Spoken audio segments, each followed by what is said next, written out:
Bienvenue à tous nos étudiants sur notre école du ministère par vidéo Maurice Cérillo Francophonie. N'oubliez pas de vous inscrire sur notre chaîne YouTube et notre page Facebook. Alors aujourd'hui est le dernier jour du cours « Comment gagner la bataille de la langue ». Et dans les jours qui viennent, nous enverrons à tous ceux qui sont inscrits un email vous donnant accès au test en ligne. Et pour tous ceux qui ne sont pas encore inscrits, eh bien, il vous suffit de cliquer sur le lien ci-dessous et de le faire dès maintenant. L'inscription à l'école du ministère est obligatoire pour bénéficier de tous les avantages et est entièrement gratuite. Alors, nous avons vu précédemment que quand on vous livrera, ne vous inquiétez ni de la manière dont vous parlerez, ni de ce que vous direz, car ce que vous aurez à dire vous sera donné à l'heure même. Ce n'est pas vous qui parlerez, mais c'est l'Esprit de votre Père qui parlera en vous. Vous devez être prêt, redevable, responsable et discipliné. Nous ne ferons aucun compromis et l'Esprit de Dieu, l'épée de l'Esprit de Dieu dans notre bouche manifestera la puissance de Dieu. Alors, dans l'enseignement d'aujourd'hui, nous allons voir comment nous approprier des promesses. Ouvrez grand votre esprit et on se retrouve juste après.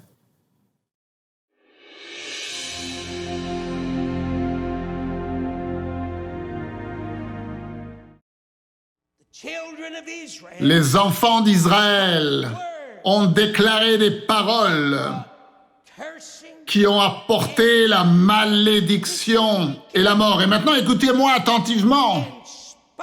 Malgré les promesses de Dieu,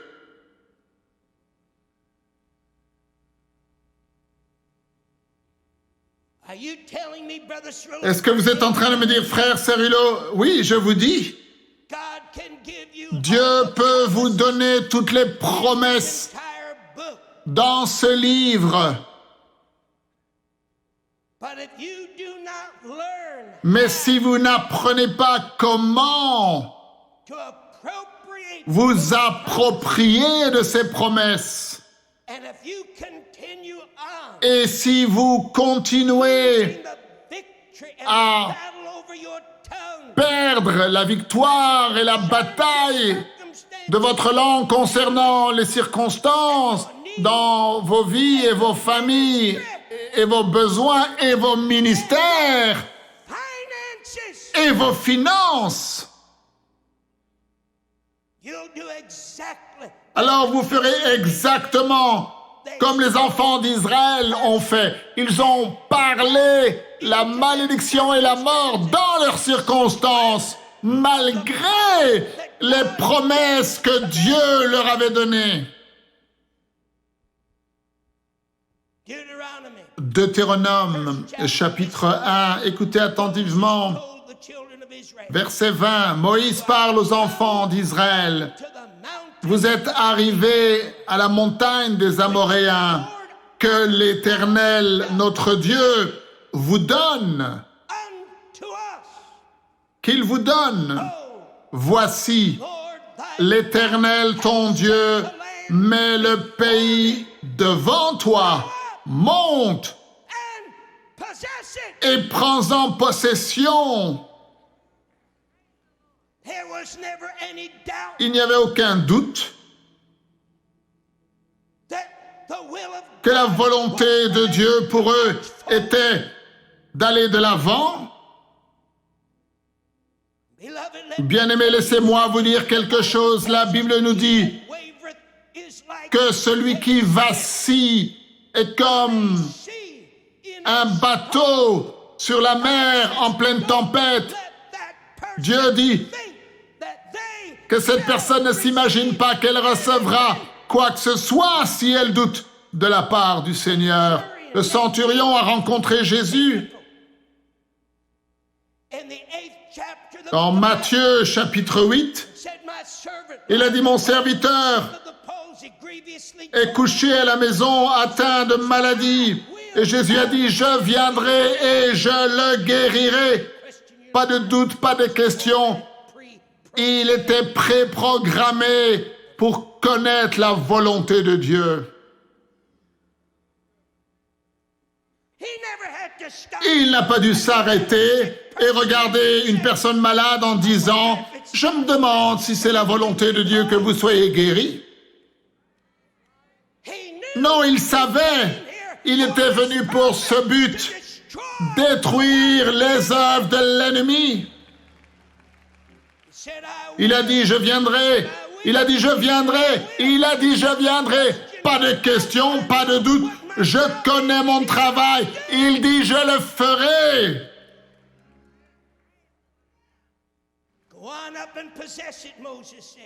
Allez-y et prenez-en possession, Moïse a dit. Comme te l'a dit l'Éternel, le Dieu de tes pères, ne crains pas et ne t'effraie pas. Et je vais vous dire quelque chose, mon frère. Le message de Dieu n'a pas changé. Satan, tu n'es qu'un menteur. La parole de Dieu n'a pas changé. La parole de Dieu déclare toujours.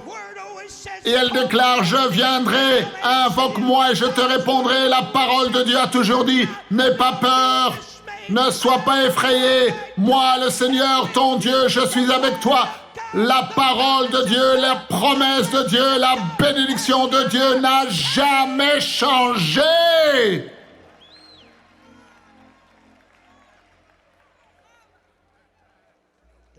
Ne permettez pas au diable de vous mettre dans une position où vous n'êtes plus sur vos gardes. Il n'avait pas besoin d'envoyer des espions parce que la parole du Seigneur était la suivante. Allez-y et prenez-en possession. Cela vous appartient déjà. Pourquoi est-ce que tu as eu besoin d'envoyer des espions? Oh, je voulais une confirmation. Une confirmation de quoi? Tu veux permettre au diable d'ébranler ta stratégie? Tu veux le laisser te faire perdre l'équilibre? Il a fallu 12 hommes. La pire des choses qu'ils n'ont jamais commises. Ils les ont envoyés pour espionner le terrain. Ils en ont pris un de chaque tribu. Et après 40 jours, ils sont revenus. 10 sont revenus avec un rapport négatif. Ils ont parlé la peur. Ils ont parlé le doute, la défaite. Ils ont dit au peuple qu'il y avait des gens forts dans le pays, que les villes étaient entourées de murailles, qu'il y avait des géants là. Mieux vaut pour vous ne pas envoyer des hommes charnels pour se tenir sur les promesses de Dieu. Vous êtes voués à l'échec.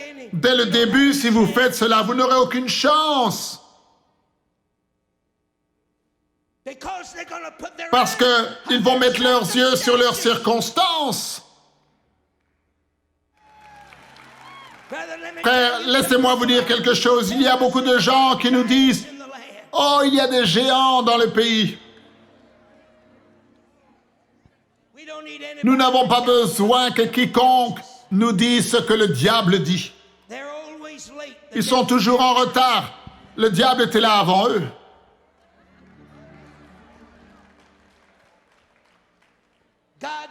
Dieu dit, ne regarde pas à la grandeur de ton besoin, regarde à la grandeur de ton Dieu. Tes circonstances sont des obstacles pour voir mes capacités. Si tu gardes tes yeux sur tes circonstances, le diable utilisera tes circonstances pour te vaincre et pour accuser la parole de Dieu. Garde tes yeux sur ta maladie, mon frère, et le diable utilisera pour accuser la parole qui déclare que par mes meurtrissures, tu as été guéri.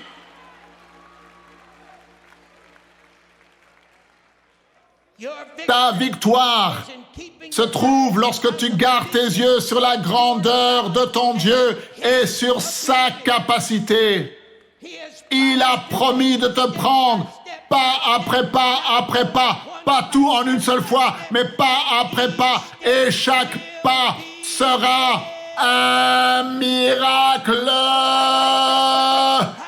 Oh, j'aime cela. Je ne reçois pas un miracle, mais beaucoup de miracles, parce que je continue à faire des pas les uns après les autres. Gloire à Dieu. Et chaque pas, je peux voir un autre miracle. Je peux voir un autre miracle. Je peux voir un autre miracle.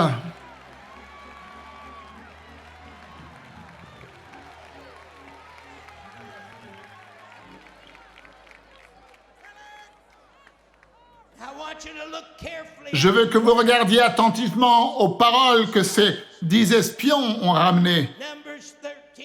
Nombre 13, verset 31. Nous ne sommes pas capables. Oh, je pensais que Dieu leur avait dit de monter et de posséder le pays. Combien d'entre vous croyez que Dieu est un menteur? Ne savez-vous pas qu'il est dit que Dieu n'est pas un homme pour mentir, ni le Fils de l'homme pour se repentir? Ce qu'il a dit, il l'accomplira. Allez-y, le territoire vous appartient. Allez-y, la guérison vous appartient. Allez-y, le salut de vos enfants vous appartient. Allez-y, montez, mon onction sur votre ministère vous appartient. Allez-y, montez. Et c'est ce qui se passe dans les circonstances de nos vies. Peu importe. Et c'est là la tragédie. C'est là la tragédie. Malgré les promesses que Dieu nous donne et que Dieu a données à Israël, et malgré la puissance des miracles qu'il avait accomplis pour eux dans le passé, lorsqu'ils ont déclaré des paroles de mort, nous ne pourrons pas l'accomplir. Ils ont limité Dieu par les paroles qui sortaient de leur bouche. Josué et Caleb, que Dieu bénisse ces deux hommes. Eux, ils sont revenus avec un bon rapport. Caleb a dit, dans Nombre 13, 30, il a dit, montons et emparons-nous du pays.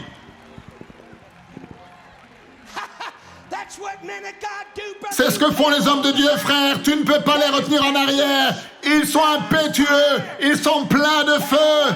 Ils ne veulent pas attendre, mon frère, jusqu'à ce que tu as 20 dissertations. Ils disent, allons-y, montons. Dieu a dit qu'on peut le faire, peu importe la taille des géants. Nous allons les tuer, nous allons les écraser. Prenons possession du pays.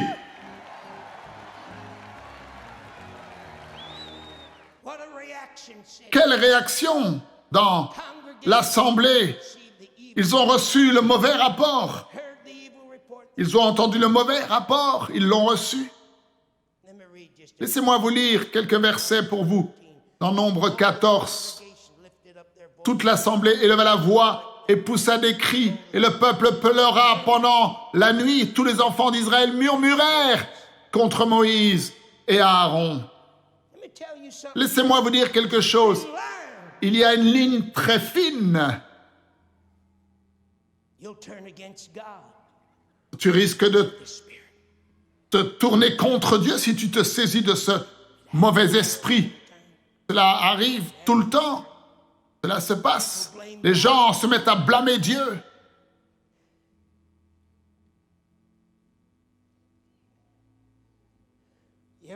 Avez-vous déjà été tenté de blâmer Dieu?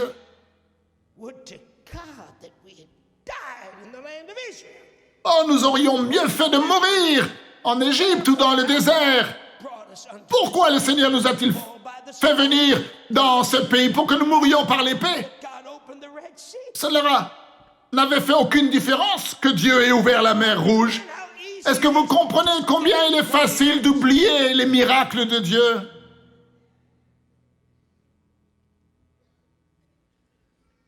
Cela n'avait fait aucune différence que Dieu les avait nourris de façon surnaturelle tous les jours et préserver la manne le jour du sabbat. Cela n'a eu aucune différence dans leur vie. ils ont entendu les paroles de rébellion et l'entêtement du peuple. Ils ont déchiré leurs vêtements. Ils ont plaidé avec le peuple, Josué et Caleb, en disant « Ne vous rebellez pas contre Dieu ». Nombre 14, 7. Et ils parlèrent ainsi à toute l'assemblée des enfants d'Israël. Le pays que nous avons parcouru pour l'explorer est un pays très bon, excellent. Si l'Éternel nous est favorable, il nous mènera dans ce pays. Il nous le donnera. C'est un pays où coule le lait et le miel. Seulement, ne soyez pas rebelles contre l'Éternel. Ne soyez pas rebelles contre l'Éternel. Et ne craignez pas les gens de ce pays, car ils nous serviront de pâture. Ils n'ont plus d'ombrage pour les couvrir. Ils ont perdu leur défense et l'Éternel est avec nous.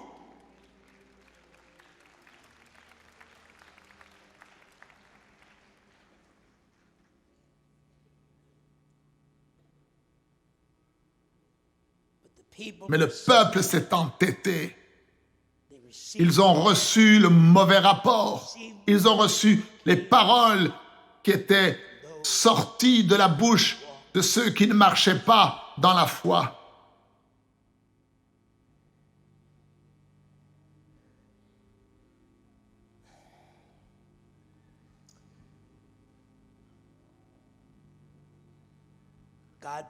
Dieu avait prévu d'établir ces gens. Dieu avait prévu de leur donner ce pays.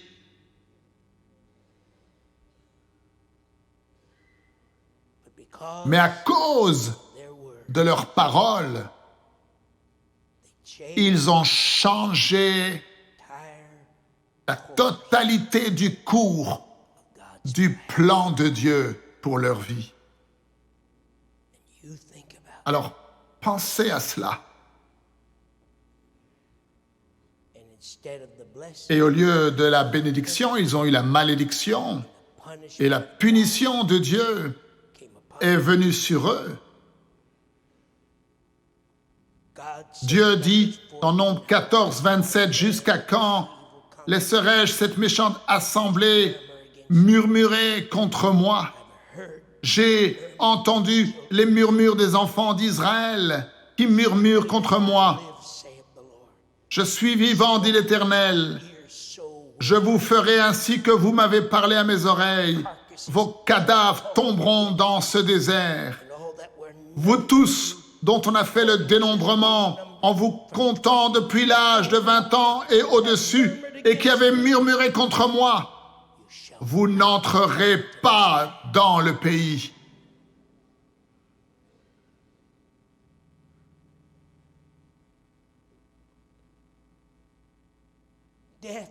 La mort et la vie, bien-aimés, sont au pouvoir de notre langue.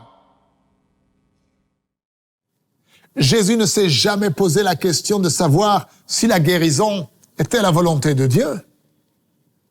Jésus ne s'est jamais posé la question de savoir si la délivrance était la volonté de son Père. Mes amis, le diable est un menteur. Et nous n'allons pas regarder à la grandeur de notre besoin, mais nous allons regarder à la grandeur de notre Dieu. Nous n'allons plus limiter Dieu à cause des paroles qui sortent de notre bouche. Les paroles d'incrédulité n'ont plus de place en nous. Nous allons utiliser au contraire notre langue pour déclarer les promesses de Dieu, les paroles de vie, les paroles de guérison, les paroles de délivrance, les paroles de provision surnaturelle pour tous nos besoins. Félicitations pour votre fidélité. Nous sommes arrivés à la fin du cours et dans les jours qui viennent, nous enverrons à tous ceux qui sont inscrits un email vous donnant accès au test en ligne.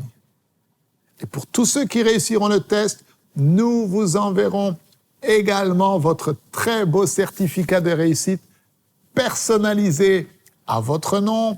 Vous recevrez également tous les liens des vidéos afin de pouvoir regarder à nouveau les enseignements et nous vous enverrons également les notes du cours pour compléter votre étude de la parole de Dieu. Maintenant, pour tous ceux qui ne sont pas encore inscrits à l'école du ministère, eh bien, il vous suffit de cliquer sur le lien ci-dessous et de vous inscrire maintenant. L'inscription à l'école du ministère est entièrement gratuite.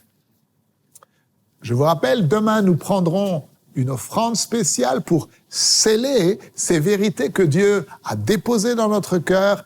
Il est important, en tant qu'enfant de Dieu, d'honorer Dieu avec nos offrandes. Cela fait partie de notre adoration.